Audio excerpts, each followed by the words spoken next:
Better days, guys. Welcome back to the channel, welcome back to the garage. I hope everybody's doing great, and thanks for tuning in.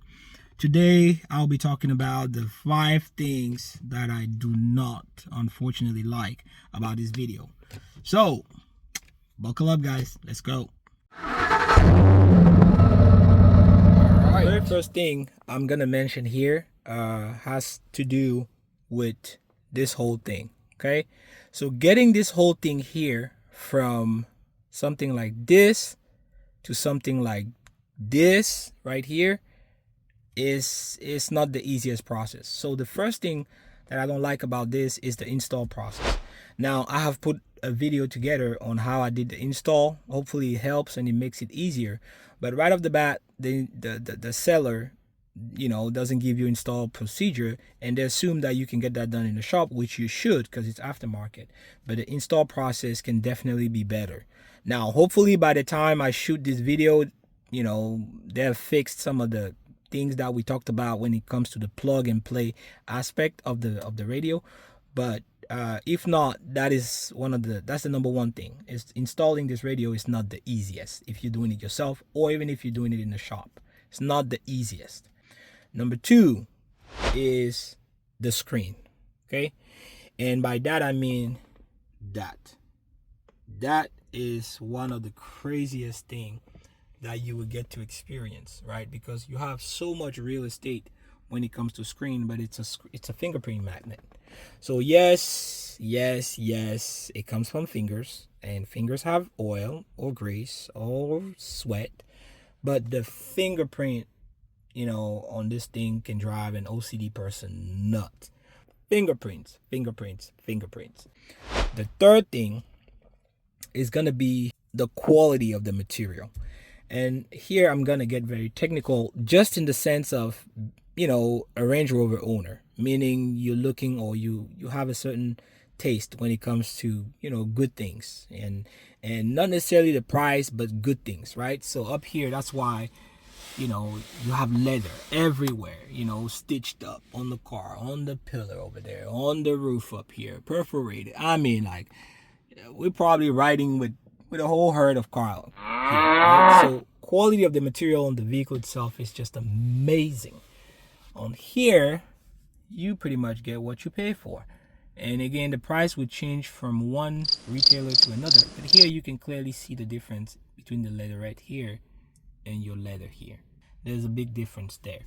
So the material here can definitely be improved, can definitely be made better. Is it something that's doable? Yes. So maybe by the time this video comes out, they have a better material coming out, or material used to wrap the radio in. But I guess that would kind of affect the price point. So you have that. Here you have like an aluminum looking deal. Here you have brushed aluminum, right? And here's like a silver looking thing, which I would let you guys know, you know, the more time I spend with it, if it kind of fades out or if it doesn't. Now in my case, I have something in mind when it comes to this, and with the quality, I'm gonna use that to kind of mention the fitment as well, because the fitment, even though overall the fitment is great as far as the look and everything, you have little quirks like this, right, where it's kind of jammed up a little bit, you know, with the tack. You have little things here where sometimes it might be a little tighter for when you're trying to remove this pillar. Here you have a little bit of a gap, just a little bit, right, of a gap there between the vent and the radio. You can't see through per se, but that gap was much smaller when you had your glove box there, right? So I know it comes with the territory, but the third thing here will be the quality of the build, or the fitment. The fourth thing, which I will see if it happens when I'm doing this, but it will be glitches. Okay, sometimes you get glitches, and in this case it didn't do it, but sometimes, there you go, it's gonna load up like this. Okay, and that's because I have it set up to where the boot up goes on the old system. You can set it up to where the boot up goes on the new display, which you don't have this problem, because pretty much this is not a permanent thing. It's not a cable display issue. It's none of that. It's not the radio failing or overheating. It's not. It's just because sometimes it boots up here on this screen, but it hasn't fully processed what's going on with the OEM radio. In the old radio, what will happen here is you would see the GLR logo, and then it would tell you tap the screen. It would tell you to tap the screen to go ahead and move on to the next step, right? But here, it looks like it's stuck, even though the buttons are working.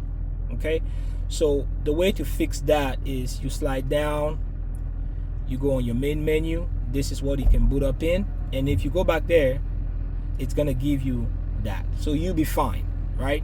But you just need to keep in mind, if you're booting up and you set up to where the screen starts with the old display on, sometime it will glitch and it'll give you that black screen. And it's crazy how it just happened right now, because it doesn't do it all the time, but it does do it. But for me, I just use this display, and that is how it boots up and it stays there for me. So that's one of the glitch that I was going to talk about here. The second glitch that I have noticed was sometime when you go ahead and you pair, because this screen you can use, it's a passenger screen, right? And the passenger can go ahead and set up his headphones to where he can listen to whatever is happening on this screen, while whatever plays here plays on the car, right? And you still have your passengers in the back watching their TVs and doing their stuff. So you literally have 3 different ways to direct the sound. But sometimes the sound here, when you set up the headphones to play just what's here, it will bleed over, meaning and I don't know, I'm yet to figure out if it's a headphone thing or if it's a unit thing, but it will bleed over. Sometimes you will hear what's playing here on your headphones, and sometimes your headphones will hear what's playing here, right, for a little brief amount of time, and then go back there. So those little bitty glitches, I know it happens. I know it's probably software based, but yeah, the glitches here, they're just not gonna do. That's the 4th thing that I don't like about the radio. The 5th thing that I don't like about the radio is the support. And by support, what I can tell you is pretty much this is the biggest support that you're gonna have with this unit. This right here, instructions, that is the biggest support you're gonna have.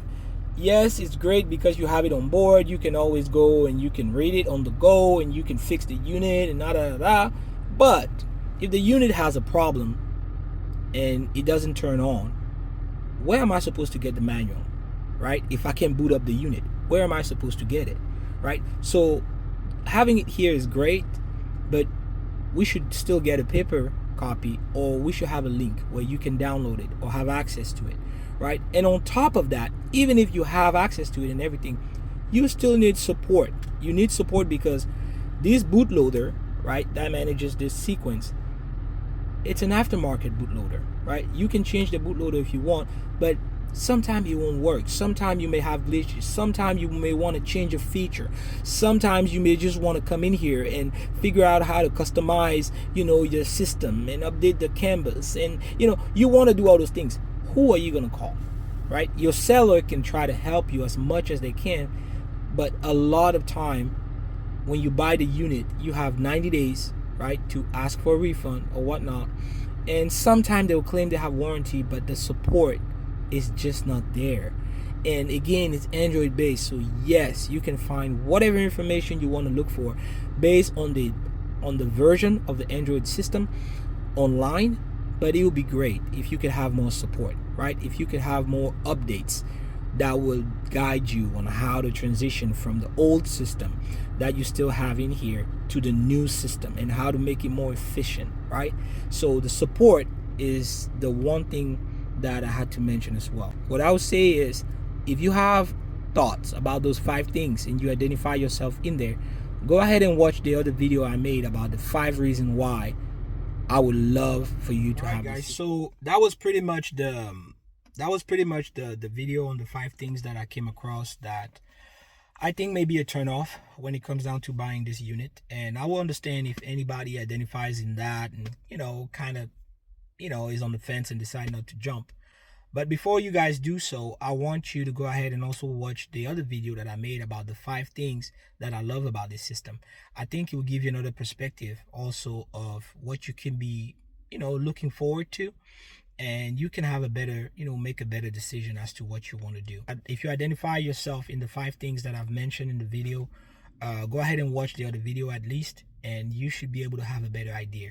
Go ahead and comment below if you have any questions, any holdbacks, any observations, and don't forget to like, subscribe, and turn on that bell on notification. Every time I have a new video, it's gonna come out.